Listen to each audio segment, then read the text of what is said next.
From our state capitol newsroom, Governor Lee has officially called a special session for August 21st. Lee first mentioned bringing state lawmakers back to the Capitol after the Covenant school shooting. But after months of pushback from members of his own party for wanting to call this session, we now know what will and will not be off limits once lawmakers come together in less than 2 weeks. News 2's Adam Mincer joins us now in the studio with details. Adam.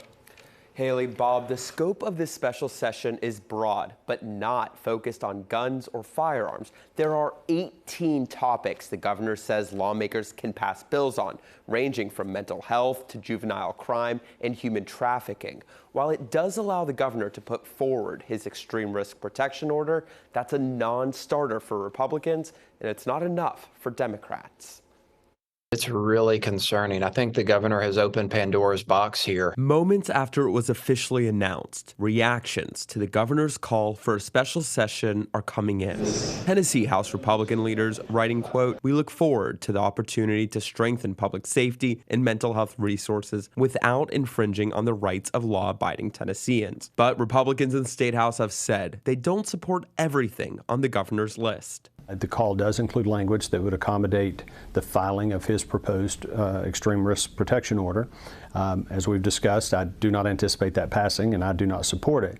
But there are other things that are in the call, and there are other things that I think the governor would like to see considered in the special session.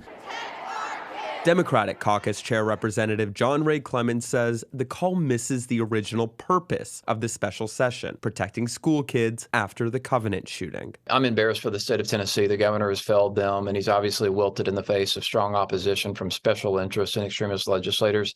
And so I would just like to apologize to Tennessee families because their elected officials are failing them. And he's concerned about the many mentions of the juvenile justice system. It appears they are seeking to undo years of progress on criminal justice reforms.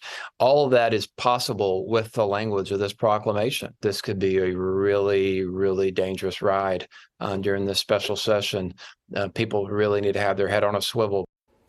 In the last hour, we got a release from the Covenant Families Action Fund. David Teague, a Covenant parent, said in part, quote, "Mental health and firearms safety is not an either-or debate when discussing how to keep our children safe from the threat of violence. It is a both-and conversation." Now, we have that statement in full on our website, WKRN.com. Now, as for the session, we are told it has no official end date, but there is a minimum of 3 days. The governor did not address the media today after making the call, but we do hope to hear from him tomorrow. Bob?